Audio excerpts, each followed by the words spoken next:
Non, moom nag dafa dégg tubaab moom nag dafa dégg tubaab.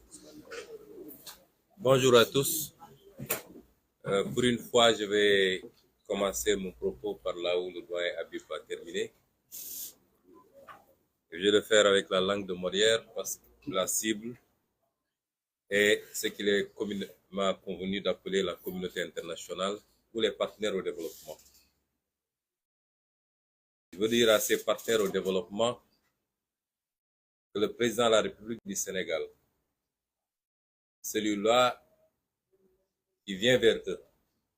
puisque le peuple sénégalais a fini de lui tourner le dos, pour dépeindre l'opposition sénégalaise sous les habits et le visage d'une opposition d'abord irresponsable, violente, une opposition qui abriterait des terroristes, une opposition qui serait contre les intérêts étrangers, puisque c'est ce tableau qui est présenté aux chancelleries et aux différentes institutions internationales. La plupart du temps, ces derniers ne font aucun effort pour avoir le contact minimum avec cette opposition qui a fini d'avoir la confiance du Sénégal et des Sénégalais, puisque cette opposition aujourd'hui représente quasiment 54% de l'électorat si on s'en fie aux dernières élections. Je voudrais dire à cette communauté internationale que ce président de la République, qui tend à leur faire croire qu'il est la seule garantie d'un Sénégal stable, d'un Sénégal qui peut coopérer correctement avec eux, qui peut garantir leurs intérêts, d'un Sénégal démocratique. Eh bien, ce président de la République est ce garant de la gabegie, de la malgouvernance, du détournement des deniers publics, et particulièrement dans des moments extrêmement graves, des moments de crise sanitaire, des moments où énormément de Sénégalais ont perdu la vie, que ce président de la République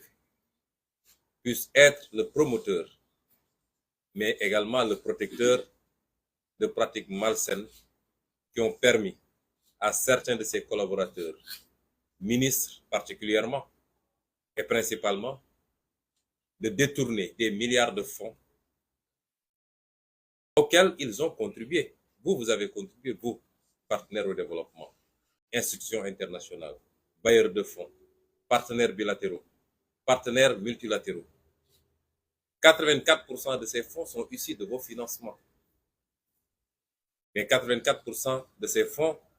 traduisent l'effort du peuple sénégalais, un peuple qui souffre, un peuple frappé de plein fouet par la pauvreté, le chômage,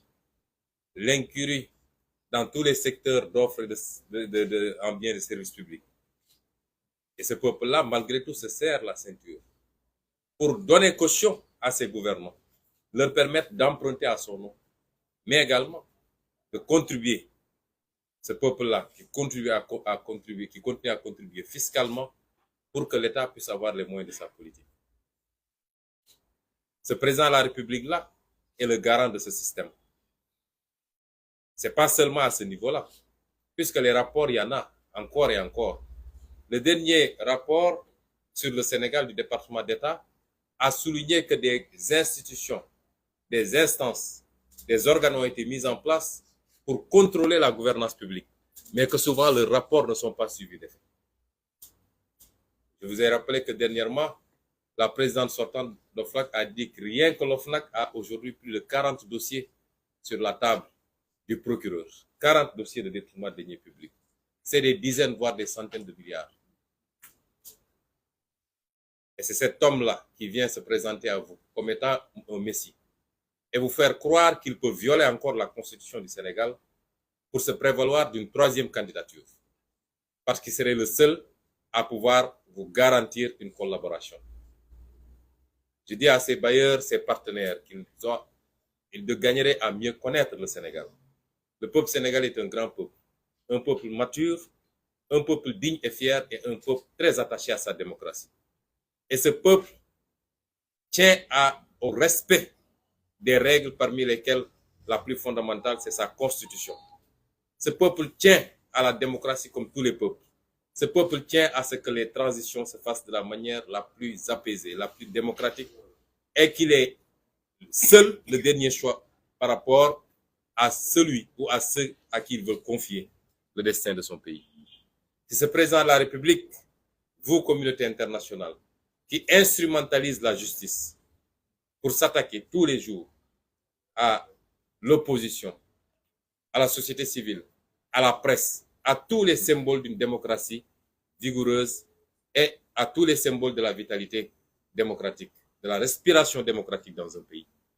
Vous en êtes conscient et vous le voyez. Nous ne faisons que vous rappeler. li may wax ci gàtt nag lu gàtt di ko jagleel askanu Sénégal mooy li xew bettul kenn. xam nga il faut ñuy waxante dëgg. bu ñu mel ni xamuñu woon li xew wala ñu mel ni lii daf ñoo bett. lii daf fee am amaat fi fi ñuy wax coowal pétrole bi ñun ñu wax ci lu bëree bëri waaye daf mel ni dégguñu woon. il a fallu que ay journalistes bitim réew BBC def reportage coow li ne gañ looloo andi woon suñuy 400 000 fu mu mujje.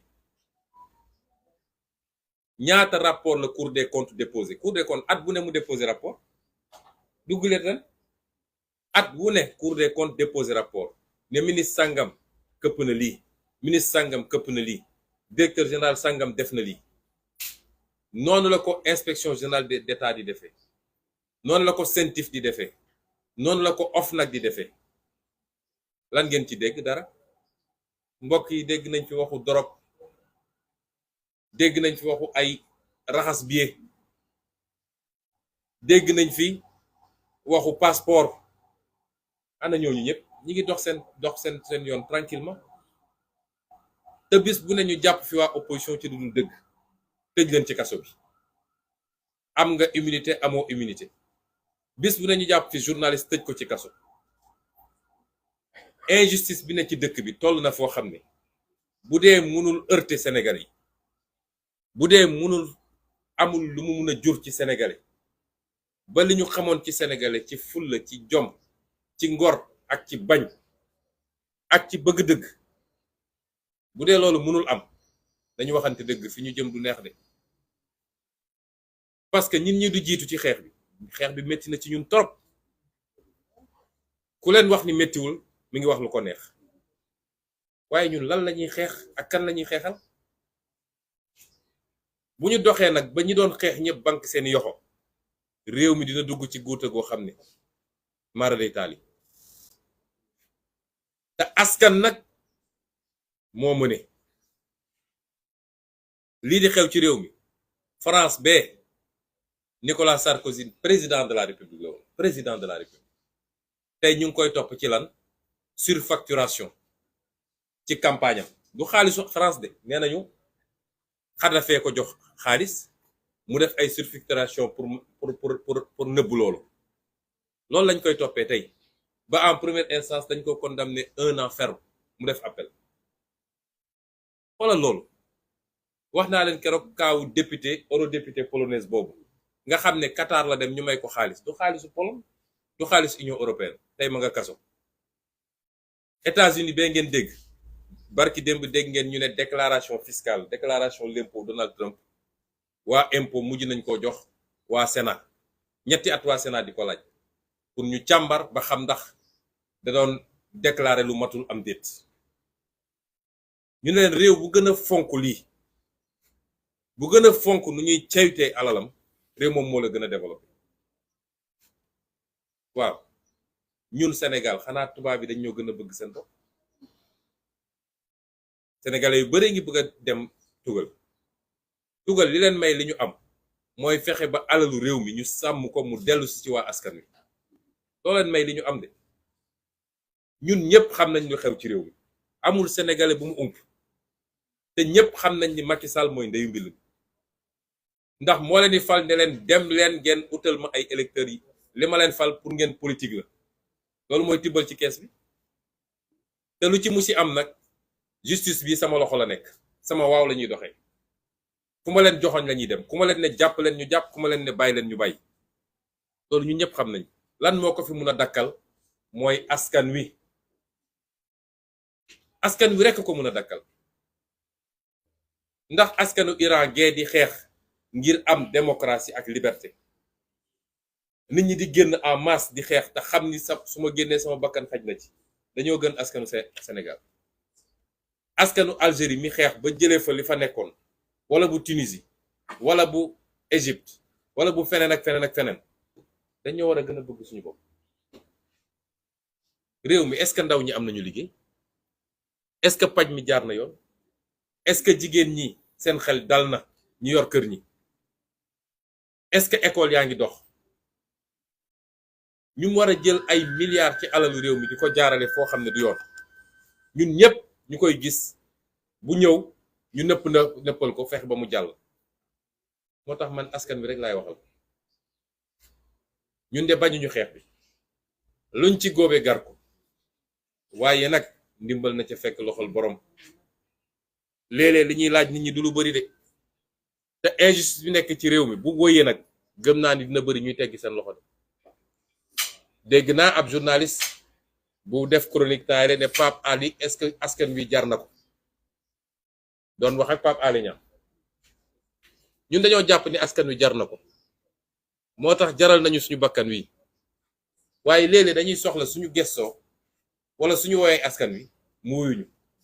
loolu baax na ci liggéey bi bëgguñu ñu jàpp kenn ci askan wi ñun mun nañu def lan waaye léeg-léeg day baax la tax ngay sonn wala ñi tax ngay sonn boo leen woowee ci loo xam lu yomba def la boo wëti koo gis leen suñu nee rassemblement wax dëgg yàlla rawatina nag ndaw ñi parce que seen avenir la yàlla xam ne ni yéen ñu tax a sonn su ngeen xamoon liñ leen yéene cofeel gi ñu am ci yéen ak yéene gi ñu am ci yéen ndax suñuy doom ak yéenay maase su ngeen ko xamoon fu ñu leen woo di ngeen ñu wuyu si te li ñu digganteeg yéen yàlla xam na ni buñ ci yeggee ngeen gis résultat bi waaye suñu woowee rassemblement kenn ku ne war a mën a bàyyi dara diggante 3 heures ak 6 heures ataaya bi ngay teg di naan wala fi nga toog di waxtaan grand place mais doxal ndànk dem fekki rassemblement bi parce que yéen ñu mën a dooleel ci xeex bi de ngeen xam ni saa suñu organiser activité mu échec da ngeen dooleel Macky Sall ak li muy def tey bu ñu nee dañuy def teg ak activité mu échec ñoom dañ naan kon askan wi faalewu leen yéegu leen askan wi ñun lañu àndal askan wi li ñuy def naqariwu leen milliards yëpp ñu tudd fii ay nit randal ko askan wi dafa tàccu sax ne bravo loolu mooy tax mbir mi du gaaw a jeex bu weesu rek ñu andi beneen waaye bu ngeen doolelee ñiy xeex te ñiy xeex du acteur politique yi keese acteur politique la ak société civile yéen a ñu mën a dooleel tey jaay doole bi fës na ci lan Macky Sall moom jàpp na ni moom saa su ko neexee mu def ay activité gis ngeen ko mu dem Tamba ay milliards def nañ ko fu ne ci Tamba dem nañ fa yóbbu ay kaar amul village bu ñu bàyyi waxuma la nag ñu jógee Dakar ak feneen pour nekk ñu dajale ay nit ñu ne lu rëy teeru Macky Sall à Tambacounda moom am na sañ-sañu def lu ko neex waaye Ousmane Sonko bu jógee ne damay def nemmeeku tour mu yenu gendarmerie ne leen topp leen ko bu mu daje benn place publique ak ay nit loolu du injustice ñëpp di ko gis ñun amuñu sañ-sañu dox ci réew mi dem dajeek askan wi waaye moom am na say saa su ko neexee mu mbubboo mbubbu président de la république te ñëpp xam ni campagne la jëm loolu lu ko gën a rëy ci injustice tey suñu ne dañuy manifester fan yi yëpp semaine bu nekk Fouta Kaolack feneen ak feneen ay nit dajal lañ fa rassemblement yu mag a mag a mag ne 3e candidature la ñu dajal waaye ñun suñu nee ña nga dajale ñu ngi dem place de l'Obélisque préfet ne tere nañ leen ko loolu ba kañ ñu war koo nangu rek di seetaan soo waxee ñu ne ñii dañoo bari fitna mu am ci réew mi ñoo xam ne nee nañu ñoom ñoo gën a xam ñëpp ñoo gën a màcc ñëpp ñoo gën a intelligent ñëpp jàng nañ téere yëpp lu xew nag ñu ne dañuy joxe leçon te doo leen mus a gis ci xeex na. ñun respecté nañ ku nekk waaye nañ ñu respecté de nañ ñu respecté ndax la ñuy xeex askan bi moo tax ñu jóg di ko xeex. def concert de casserole ñu naan 31 décembre république foog ngeen ni ñuy luubal alal réew mi xam nañ ñuy république ku xam république fonk république dinañ la dënk alalu réew mi mu waroon dem ci ñi tëdd di sukuraat nga jël ko dugal sa poos. Macky Sall dafa xam république bi mu nekkee fii ba léegi salfaañe république ku sàcc mu recevoir la nommé la ku daw ak mandat jàmbur mu recevoir la. jël na gis nañ fi sax ay nit yoo xam ne moom moo leen yóbbu CREI di leen poursuivre mu dugal leen ci avion tukkee ak ñoom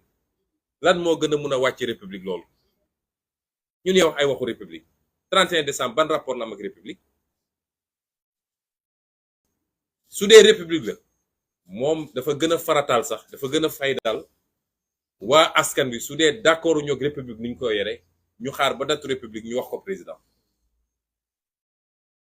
moo tax ma ne ñun amuñu leçon bu ñuy recevoir ci ñu kenn 31 décembre li ñu ñaan askan wi mooy concert de casserole dañ leen ci woowoon le 22 juin su ma juumul bañ leen di woo ci concert de casserole lan moo taxoon ñu woo leen mooy suñu liste élection législative bi ñu téye woon du woon alalu réew mi de. du woon alalu réew mi du pétrole réew mi dañu ne suñuy liste yu gars yi téye te waruñu koo téye ngeen wuyu ci loo xam ne dafa kay woon sax suñu jot tubaab nag danaan qui peut le plus peut le moins mooy bu dee liñ leen woon suñu affaire la ñun Yewwi Askan Wi donte ñun jàpp nañ Yewwi Askan Wi mooy askan wi tey suñu leen woowee ci xaalisu alalu réew mi ñu luubal ak danger yi am ci démocratie Sénégal tey nga xam ne 2023 bi Khalifa Ababacar ñaanaat ñun ñëpp ñuy ñaan waaye xel mën naa tey 2023 bi ku ko xam ak ku ko xamul kon suñ leen woowee ci loolu ne leen nag liñ leen woo jafewut xale bu am 5 ans sax ba mag mu am 95 ans mën nga taxaw sa terrasse wala sa balcon wala sa ëttu kër wala sa buntu kër daal di dóor ci casserole yi loolu jafewut laaju ñu askan wi lu bari ñiy wax bëgg a nërmal seen xel ñoom ñëpp dafa am ñu leen yebal pour loolu mooy saa suñu yëkkatee dara rek ñoom nu ñuy def ba saboté ko ci loolu la ñuy nekk waaye buñ ko saboté mu jàll xam leen ni yéen lañu saboté yéen askan wi waaye du ñun lañu saboté dañoo bëgg 31 décembre lañ leen ci laaj bariwul diggante 20 ak 30 minutes mooy bu ñaar fukki waxtu doore tàmbale muy 20h ba 20h20 20h30 bariwul jafewul dañu bëgg fu nit toll ci Sénégal wala ci àdduna sax muy riir ndax biñ ko defee le 22 juin TV5 France 24 BBC CNN ba Al Jazeera ñépp ko wone woon Sénégal il faut ñu woon àdduna bi ni ñun am nañu lu ñu naqari ci ni ñu yoree réew mi léeg-léeg damay sama tournée yi may def damay dem ci àll bi ci village yi jigéen ñi dañuy génn ak seeni cin di ma teeru ma xam ni kon concert casserole yeggoon na fu ñu ko xalaatul woon peut-être grande ville yi lañ doon gis dañoo bëgg yow chauffeuru taxi bi yow borom camion bi yow borom jakarta bi yow chauffeur particulier bi bu la fekkee ci circulation bi à partir de 20h le 22 juin gisoon nañu sax chauffeur taxi boo xam ne casserole yi la jël takk ko ci oto bi di daw ci ni dañoo bëgg bu 20h jotee fu nit toll ci àdduna xam ni askan wi kontaanul ci Macky Sall ak njabootam ci ni ñu yore réew mi ci jamono joo xam ne askan wi sonn na loolu bariwut yow mi nekk sa biir kër ak âge boo munti am ak ngay góor wala jigéen le 31 décembre Sénégal war na riir ba suuf si sax di yëngatu parce que Macky Sall loolu rek la xam langage boobu ñuy fàttali nag ñun plan d'action la ñu am ñun Yewwi Askan Wi dañu woote ci ñaar bu ci njëkk mooy 31 décembre concert de casserole ñaareel bi mooy le 6 janvier rassemblement waaye lii dafa weesu mbirum parti politique wala mbirum société civile wala mbirum daayira wala mbirum lii ak lële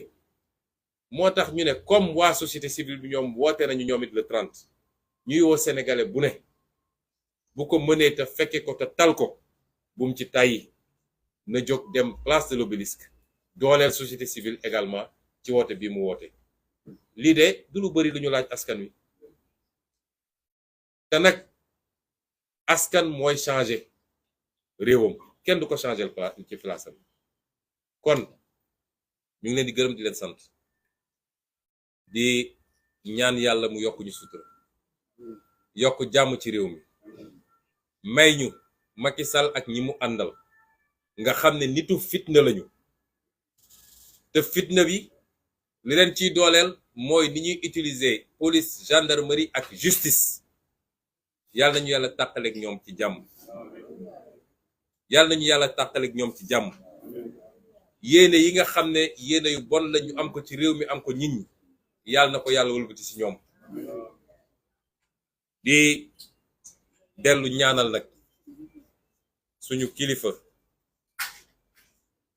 Serigne Salif Mbacké nga xam ne taxawaayam ak liggéeyam ci Sénégal ñëpp xam nañ ko tey yàlla def muy anniversaire bi muy wàcc liggéey yàlla na ko yàlla yërëm jéggal ko yokk leeram fi mu tëdd taas ñu ci barkeem li mu mus a liggéey ak li mu mus a ñaan te yàlla nangu ko yàlla na ko yàlla tasaare ci Sénégal tasaare ko ci àdduna di nuyu Serigne Cheikh Salif Mbacké di sama sëriñ di sama baay yor xilaafa gi tey di ñaan yàlla may ko wér-gu-yaram may ko gudd fan bàyyi ko fi lu yàgg-yàgg liggéey bu rëy bi muy def te ñëpp teg ci